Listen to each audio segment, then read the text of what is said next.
Welcome back. కరీంనగర్లో సంచలనం రేపిన PMJ jewellery దోపిడీ కేసులో దర్యాప్తు ముమ్మరం చేశారు పోలీసులు. దోపిడీలో ప్రధాన సూత్రధారి సుబోధ్ సింగ్ను కరీంనగర్ తీసుకొచ్చారు. పీటీ వారెంట్పై నిందితుల్ని నగరానికి తీసుకొచ్చి దోపిడీపై లోతుగా విచారిస్తున్నారు. బీహార్లోని పూర్నియా సెంట్రల్ జైల్లో ఖైదీగా ఉన్న సుబోధ్ సింగ్ను కోర్టు అనుమతితో కస్టడీకి తీసుకుని ప్రశ్నిస్తున్నారు పోలీసులు. దోపిడీకి 3 నెలల ముందు రెక్కి నిర్వహించిన సుబోధ్ గ్యాంగ్ పీఎంజే జ్యువెలరీలో 82 లక్షల విలువ చేసే బంగారు ఆభరణాలు చోరీ చేసి పారిపోయారు.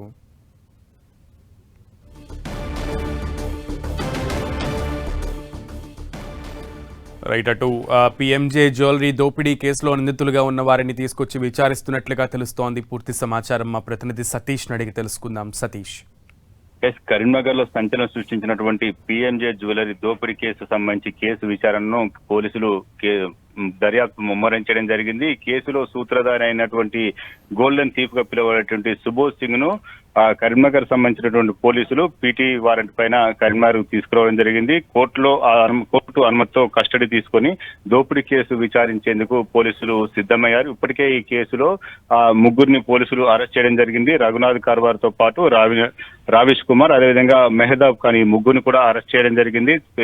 ఎవరైతే ఈ కీలక సూత్రధారిగా ఉన్నటువంటి సుబోధ్ సింగ్ ఉన్నాడో అతని గ్యాంగే ఈ దోపిడీకి పాల్పడినట్లుగా పోలీసు విచారణలో నిర్ధారణ అయింది. ఈ నేపథ్యంలో సుబోధ్ సింగ్ సంబంధించినటువంటి ముఠా సభ్యులు ఎంతమంది ఉన్నారు, ఏ రాష్ట్రాల్లో దోపిడీ చేశారు, ఎంత దోపిడీ జరిగింది, ఈ కేసు సంబంధించినటువంటి దొంగల ముఠ ఎలా తయారు చేశారు, దీనికి సంబంధించినటువంటి పూర్తి సమాచారాన్ని తీసుకునేందుకు పోలీసులు సుబోధ్ సింగ్ అయితే కస్టడీ తీసుకుని ఉన్నారు. అయితే దాదాపు మనకున్న సమాచారం మేరకు సుబోధ్ సింగ్ మాత్రం 7 రాష్ట్రాల్లో చోరీలకు పాల్పడ్డగా తెలుస్తుంది. దాదాపు 58 పైగా దొంగతనాల్లో నిందితుడిగా ఉన్నట్లు సమాచారం ఉంటుంది. కిలోలో కొద్ది దాదాపు 100 కిలోల పైగా బంగారాన్ని దోపిడీ చేసినట్టు తెలుస్తుంది. ఇంతకే మోస్ట్ వాంటెడ్ అయినటువంటి సుబోధ్ సింగ్ గ్యాంగ్ ఈ దోపిడీకి పాల్పడినట్టుగా పోలీసు విచారణలో వెల్లడి కావడంతో సుబోధ్ సింగ్ పాత్ర ఏంటి, ఇతని గ్యాంగ్ ఏ రకంగా తయారు చేశారు అని చెప్పి పోలీసులు విచారణ చేసేందుకు సిద్ధం కావడం జరిగింది. సుబోధ్ సింగ్ ఎవరైతే ఉన్నారో ఇతరు